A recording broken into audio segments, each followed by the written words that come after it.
ഈ വിഷയത്തെക്കുറിച്ച് സംസാരിക്കുമ്പോൾ ആദ്യമായി എന്താണ് വഖഫ് എന്നും ആർക്ക് വേണ്ടിയാണ് വഖഫ് ചെയ്യുന്നതെന്നും ഈ വഖഫ് ചെയ്യുന്ന ആൾക്ക് ശ്രദ്ധിക്കേണ്ട കാര്യങ്ങളും എവിടെയാണ് സ്വീകരിക്കുന്നത്, എവിടെയാണ് ബാത്തിലാകുന്നത് തുടങ്ങിയ വളരെ വിശാലമായ ഒരു വിഭാഗം തന്നെ, ഒരു ചർച്ച തന്നെ നാം എല്ലാവരും മനസ്സിലാക്കേണ്ടതുണ്ട്.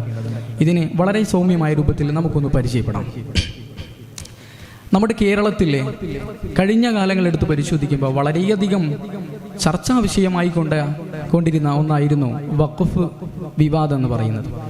ഇതിൽ പ്രധാനപ്പെട്ട ഒരു കാര്യം എന്ന് പറയുന്നത്, വഖഫ് ചെയ്യപ്പെട്ട ഭൂമി അല്ലെങ്കിൽ വഖഫ് ചെയ്യപ്പെട്ട ഒരു വസ്തു, ആ വസ്തുവിനെ അവർ വിൽക്കാൻ ശ്രമിക്കുമ്പോൾ അല്ലെങ്കിൽ മറ്റുള്ളവർക്ക് കൊടുക്കാൻ ശ്രമിക്കുമ്പോൾ അവിടെ അതിനെ സൗമ്യമായ രൂപത്തിൽ അതിനെ നിസാരവൽക്കരിച്ചുകൊണ്ട് അതിനെ ഹലാലാക്കാൻ ശ്രമിക്കുന്ന ഒരു സമ്പ്രദായം നമ്മൾ കണ്ടുവരുന്നുണ്ട്. നമുക്കറിയാം, ഇന്ന് അഹ്ലുസുന്നത്ത് വൽ ജമാഅത്തിന്റെ നേതാക്കന്മാർ ഹബീബായ മുത്ത് മുഹമ്മദ് മുസ്തഫ സല്ലല്ലാഹു അലൈഹി വസല്ലമ തങ്ങൾ പഠിപ്പിച്ചു തന്ന സഹാബികളുടെ താബിഈങ്ങളിലൂടെ താബിഈങ്ങളിലൂടെ 21-ാം നൂറ്റാണ്ടിലെ ഇന്നിന്റെ പണ്ഡിത കേസരികൾ വരെ എത്തി നിൽക്കുന്ന മഹത്തുക്കളായ പണ്ഡിതന്മാർ അവിടെ നിന്നും ശേഖരിച്ച കളങ്കമില്ലാത്ത ആശയാദർശങ്ങളെ നമുക്ക് പഠിപ്പിച്ചു തരാൻ ശ്രമിക്കുമ്പോൾ ഇതിലൊരുപാട് വെള്ളപൂശലുകൾ സംഭവിച്ചുകൊണ്ട് മനുഷ്യ ഹൃദയങ്ങളിൽ കളവിനെ പ്രചരിപ്പിച്ചുകൊണ്ടിരിക്കുകയാണ് ബിദ്അഈ പ്രസ്ഥാനക്കാർ ചെയ്യുന്നത്. നമുക്ക് വിഷയത്തിലോട്ട് വരാം. എന്താണ് വഖഫ്? വഖഫിന്റെ നേരർത്ഥത്തിലോട്ട് വരുമ്പോൾ തടഞ്ഞു വെക്കുക, തടഞ്ഞിടുക എന്ന നേരർത്ഥം നമുക്ക് കാണാൻ സാധിക്കും. ഇത് തന്നെയാണ് വഖഫ് എന്ന് പറയുന്നത്. ഇനി ഫിഖ്ഹി പണ്ഡിതന്മാർ വഖഫിന് ഇസ്തിലാഹിയായ സാങ്കേതികപരമായ അർത്ഥം നൽകുന്നത്, ഒരു വസ്തു അവശേഷിക്കുന്നതോടെ പ്രയോജനം ലഭിക്കുന്ന സമ്പത്തിലുള്ള ക്രിയവിക്രയം വിൽക്കുന്ന വഴി അനുവദനീയമായ മാർഗത്തിലോ അനുവദനീയമായ ഭാഗത്തിലോ അതിനെ തടഞ്ഞു വെക്കുക എന്നതാണ് ഇതിന്റെ സാങ്കേതികമായ അർത്ഥം എന്ന് പറയുന്നത്.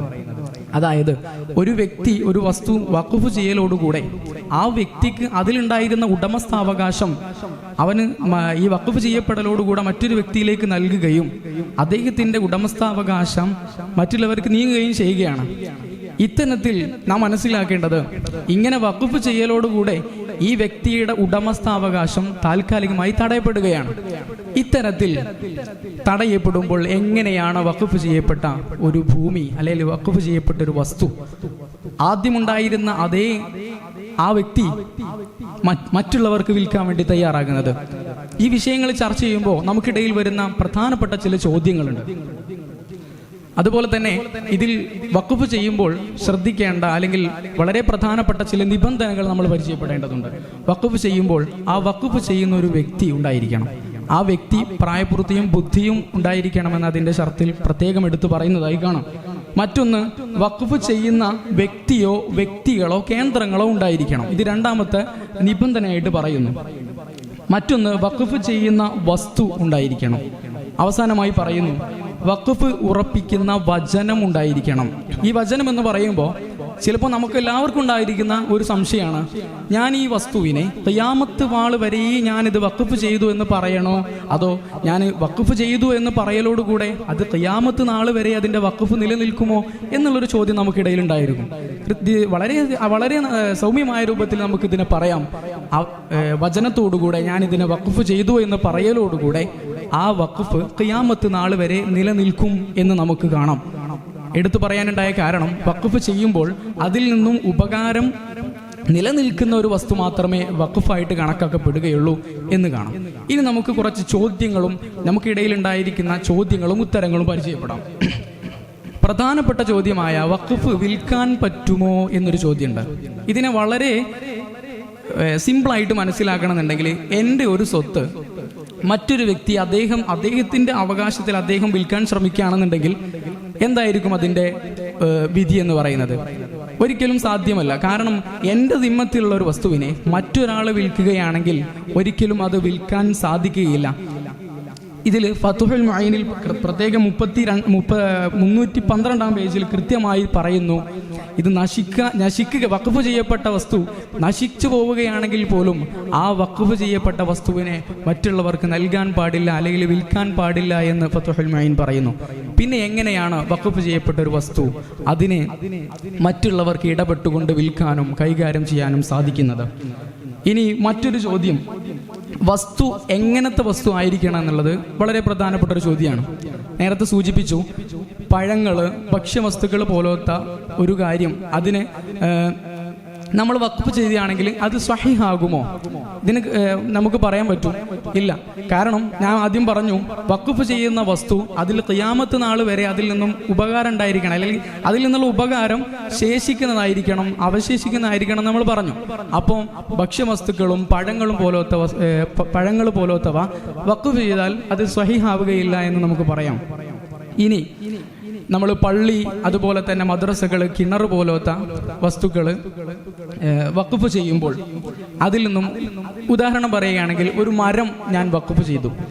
ആ മരം പെട്ടെന്ന് അത് കടപുഴകി വീണു. അതിൽ നിന്നും പിന്നീട് ആ മരത്തിൽ നിന്നും ഉപകാരം എടുക്കാൻ പറ്റാത്ത രൂപത്തിൽ ആ മരം കടപുഴകി വീഴണം. എന്നാൽ മഹത്തുക്കളായ പണ്ഡിതന്മാർ, ഫിഖ്ഹി പണ്ഡിതന്മാർ പഠിപ്പിക്കുന്നതായി കാണാം, ആ മരത്തിൽ നിന്നും ഏത് രൂപത്തിൽ നമുക്ക് ഉപകാരമെടുക്കാൻ സാധിക്കും ആ രൂപത്തിൽ നമ്മൾ ഉപകാരമെടുക്കണം. ഫോർ എക്സാമ്പിൾ, നമ്മൾ ആ മരത്തിന്റെ ഫലകങ്ങൾ എടുത്തിട്ട് അതിൽ നിന്നും പലകയായിട്ട് അത് വാടകയ്ക്ക് കൊടുത്തിട്ട് അതിൽ നിന്ന് ലഭിക്കുന്ന കൂലി സ്വീകരിക്കാൻ സാധിക്കുമോ എങ്കിൽ അതാണ് നമ്മൾ ചെയ്യേണ്ടത്.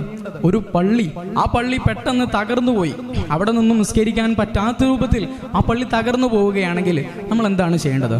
ആ ഭൂമി നമ്മൾ വിൽക്കാൻ പറ്റുമോ? ഇല്ല. നമ്മൾ എന്ത് ചെയ്യണം? ആ പള്ളിയെ ഏത് രൂപത്തിൽ റീമേക്ക് ചെയ്തുകൊണ്ട് മറ്റുള്ളവർക്ക് അവിടെ നിന്നും ആരാധന നിർവഹിക്കാൻ സാധിക്കുമോ ആ രൂപത്തിലേക്ക് കൊണ്ടുവരണമെന്ന് ഫിഖ്ഹി പണ്ഡിതന്മാർ പ്രത്യേകം ഓർമ്മപ്പെടുത്തുന്നതായി കാണാം. ഇനി ഉപകാരമില്ലാത്തൊരവസ്ഥയിലേക്ക് നമ്മുടെ വഖഫ് വസ്തു എത്തുകയാണ്. ഒരു നിലക്കും നമുക്കതിൽ നിന്നുള്ള ഉപകാരം ഇനി ലഭിക്കില്ല എന്ന് തോന്നുന്ന ഒരു സാഹചര്യത്തിലേക്ക് എത്തുകയാണെങ്കിൽ അത് വിൽക്കാം എന്ന് പറയുന്നു. എന്നാലും അടിസ്ഥാനപരമായി നമ്മൾ പറയുമ്പോൾ വഖഫ് ചെയ്യപ്പെട്ട ഒരു വസ്തു, ആ വഖഫ് ചെയ്യപ്പെട്ട ഒരു ഭൂമി അതൊരിക്കലും വിൽക്കാൻ സാധിക്കുകയില്ല.